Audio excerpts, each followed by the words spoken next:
Assalamualaikum warahmatullahi wabarakatuh. Halo. Kami dari kelompok 9, hari ini kami akan menjelaskan materi mengenai balance scorecard. Sebelum itu, mari kita memperkenalkan anggota terlebih dahulu. Halo, saya Salman Wijaya Kusuma dengan NIM 0322062. Halo, perkenalkan nama saya Cynthia dengan NIM 0322067.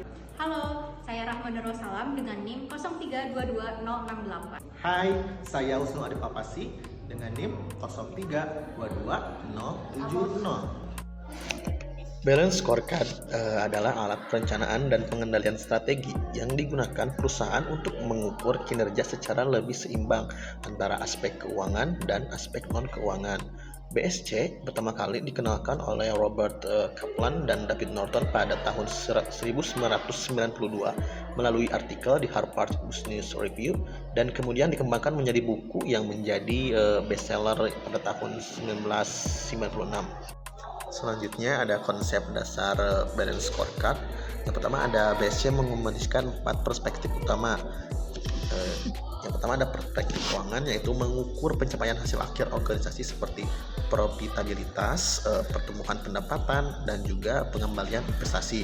Yang kedua ada perspektif pelanggan, yaitu menggambarkan bagaimana perusahaan dipersepsikan oleh pelanggan melalui pengukuran seperti kepuasan, loyalitas, dan pangsa pasar. Yang ketiga ada perspektif proses bisnis internal, yaitu mengidentifikasi proses penting yang harus dijalankan dengan baik agar perusahaan dapat memberikan nilai kepada pelanggan dan pemegang saham. Yang keempat ada perspektif pembelajaran dan pertumbuhan, yaitu berfokus pada aset yang mendukung keberlanjutan organisasi seperti kompetensi SDM, kualitas sistem informasi, dan budaya organisasi. Nah, yang kedua ada pusat BSC, yaitu visi, misi, dan strategi.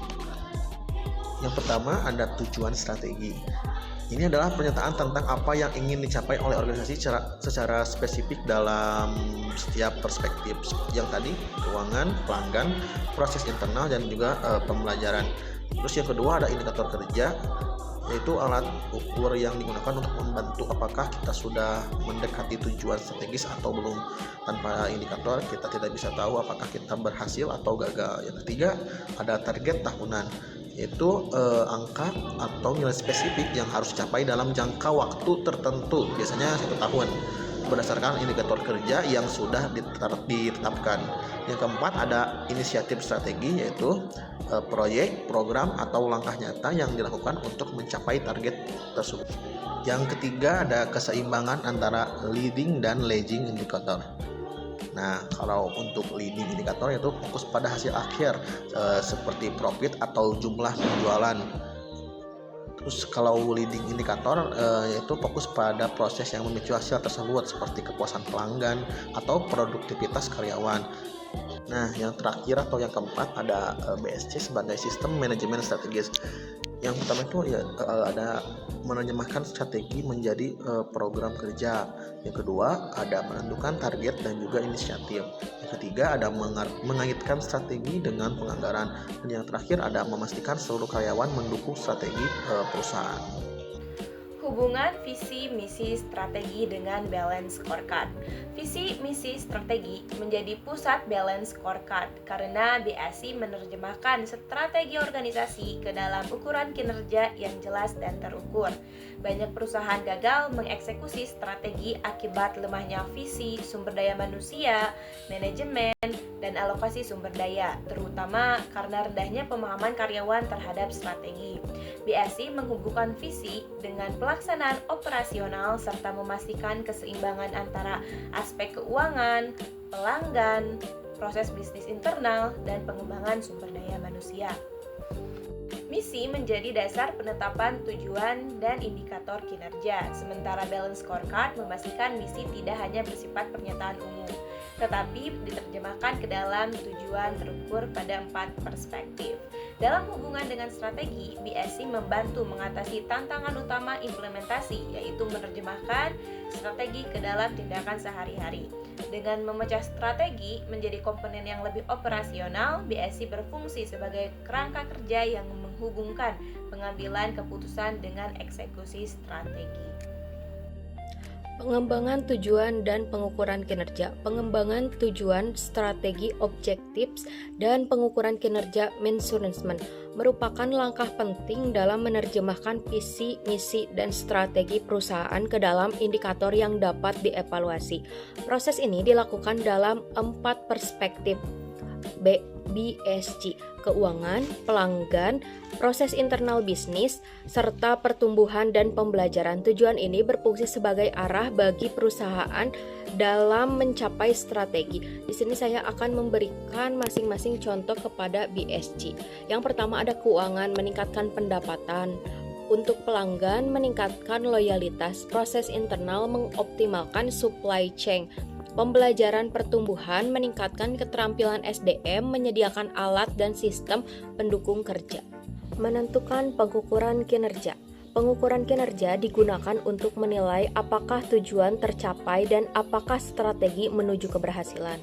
Pengukuran kinerja harus kuantitatif dan dapat dievaluasi secara berkala. Terdapat 2 jenis indikator yang dapat pengukuran.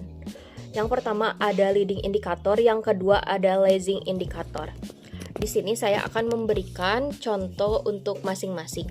Untuk leading indikator adalah ukuran kinerja yang menunjukkan hasil akhir dari strategi yang telah dijalankan, seperti laba, pertumbuhan penjualan, dan pangsa pasar.